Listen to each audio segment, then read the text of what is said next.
अमन राधिका की अनोखा प्रेम कहानी। नाम सुन के क्या लगता है आपको? प्यार का एहसास क्या होता है? तो चलिए आज हम आपको बताते हैं प्यार का एहसास का मतलब क्या होता है। ये कहानी एक रईस परिवार की लड़की जिसका नाम राधिका है और दूसरी और एक मध्यम परिवार का लड़का जिसका नाम अमन है।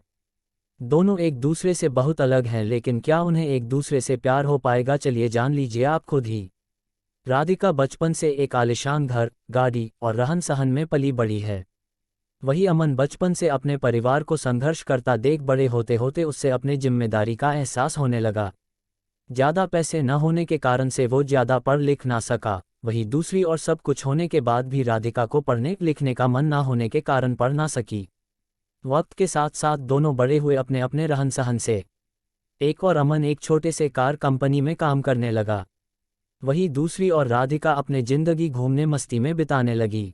एक दिन आया जब दोनों का एक दूसरे से सामना हुआ। वो कुछ इस तरह हुआ कि एक दिन अमन एक कार को टेस्टिंग करने निकला था, वही राधिका अपने दोस्तों के साथ कार में घूमने निकली थी।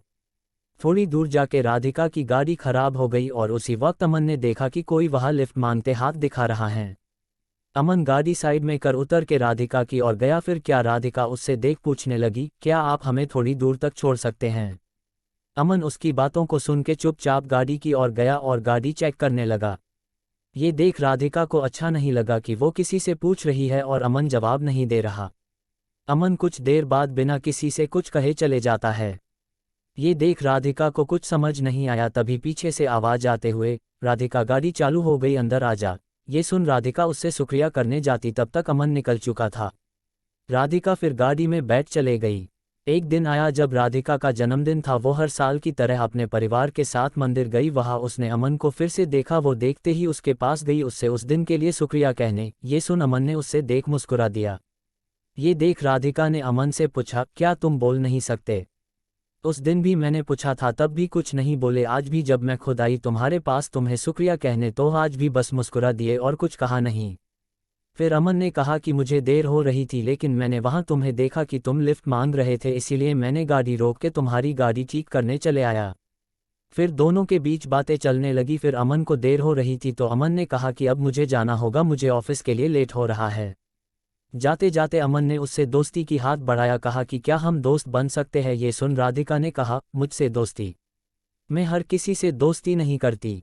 ये सुन अमन ने हंसते हुए कहा, चलो ठीक है, कोई नहीं, वक्त बताएगा कि दोस्ती करते हो या नहीं आप। ये बोल के वो चल दिया और वहाँ राधिका भी अपने घर की ओर निकल पड़ी।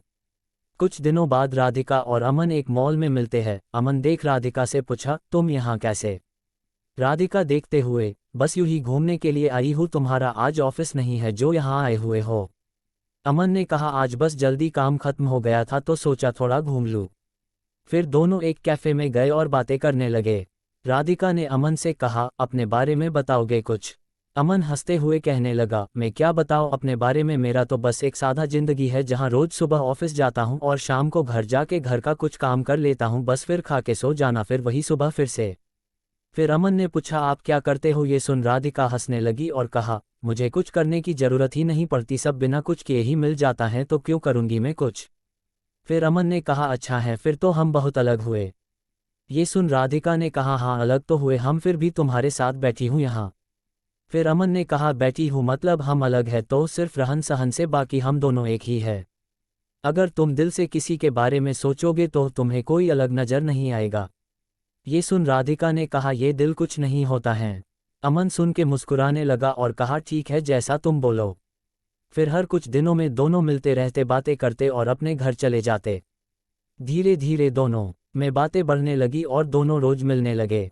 अमन ऑफिस से निकल के मॉल चले जाता और वहां राधिका उसका इंतजार करती रहती। फिर एक दिन राधिका ने कहा कि मुझे एक पूरा दिन तुम्हारे साथ रहना है, देखना है कि क्या करते हो तुम पूरा दिन। फिर एक दिन अमन का छुट्टी था ऑफिस का तो उसने राधिका को मिलने के लिए बुला लिया।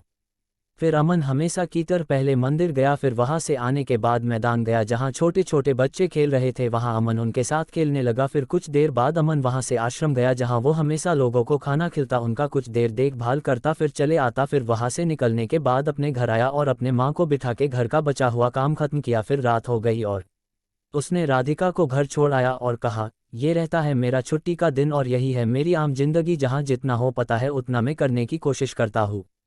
ये सुन राधिका बिना कुछ कहे चले गई और पूरी रात सोचते रही। ऐसे भी लोग होते हैं जहां अपना छोड़ दूसरे के बारे में इतना सोचते हैं, और एक मैं हूँ जो आज तक अपने माँ पापा की मदद तो दूर आज तक पूछा भी नहीं कि वो कैसे हैं, वो करते क्या है। ये सब सोच राधिका भावुक हो गई और अपने माँ के पास चले गई। उसने देखा माँ उसकी काम कर रही होती है। जैसे ही वो माँ पुकारती है, माँ वहाँ से, क्या हुआ, कुछ चाहिए तुम्हें, बोलो।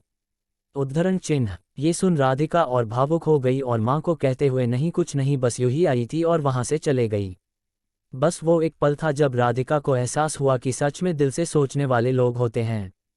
फिर क्या मानो राधिका की दुनिया ही बदल गई। अगली सुबह वो पापा के पास गई और कहने लगी, आज से मैं भी आपके साथ ऑफिस जाऊंगी, मुझे भी आपके काम का बोझ उठाना है। ये सुन पापा सोच में रह गए कि क्या हो गया मेरी बेटी को, आज इतने सालों बाद अचानक से ये ख्याल कैसे आया, और अंदर ही अंदर खुश भी हो रहे थे कि उनकी बेटी अब बड़ी हो रही है, अपने जिम्मेदारी समझने की काबिल बन गई है। बस फिर शाम को हमेशा की तरह वो अमन से मिलने चले गई। बस फर्क इतना था, आज की हमेशा वो घर से आती थी, आज वो ऑफिस से आई है। ये देख अमन को खुशी हुए और उसने राधिका से पूछा, तो दिलो होता है ना। ये सुन राधिका हंसने लगी और उससे माफ़ी मांगते हुए उससे फिर से शुक्रिया कहा कि उसके वजह से आज वो अपने आप को पहचान पाई कि उसकी जिंदगी क्या थी और वो किसे समझ बैठी थी।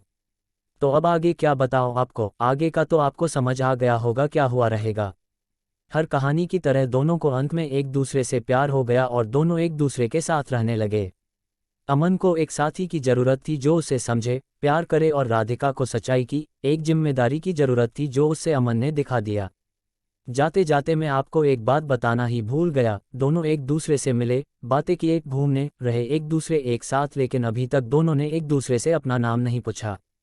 ना अमन ने कभी पूछा कि आपका नाम क्या है, और ना ही राधिका ने अमन से कभी उसका नाम पूछा।